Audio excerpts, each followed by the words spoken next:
Bonjour, je m'appelle Samuel Rage et donc j'habite sur la commune de Saint-Georges-en-Cousin.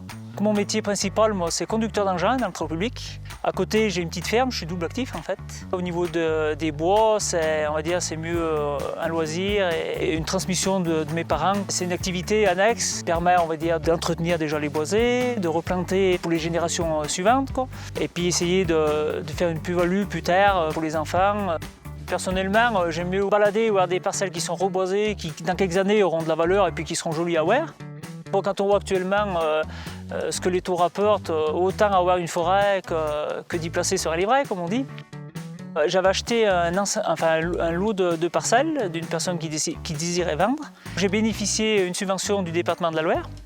Donc à hauteur, il me semble que c'est 30% sur un plafond de 7 000 €. Donc ce qui n'est pas anodin non plus, quoi. Ça payait une bonne partie des frais de notaire et puis après le reste pour entretenir les parcelles.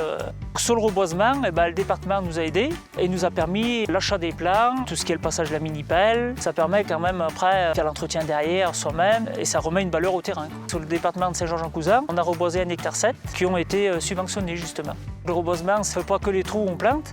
Après derrière, il faut mettre les piquets pour protéger contre les chevreuils.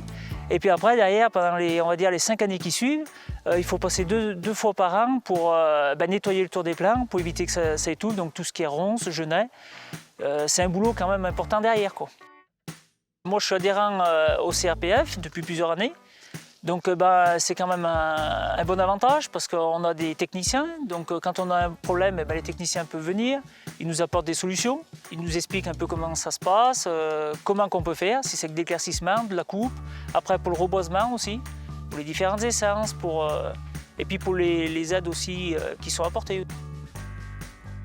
On a des périodes sèches, donc c'est vrai qu'au niveau des plantations, on a un regard quand même. Moi, je me pose la question, je me dis, est-ce que nos forêts vont continuer à pousser comme aujourd'hui? Ou est-ce qu'au contraire, ça va dépérir? Est-ce qu'on ne sait pas trop sur quel versant se tourner, quoi?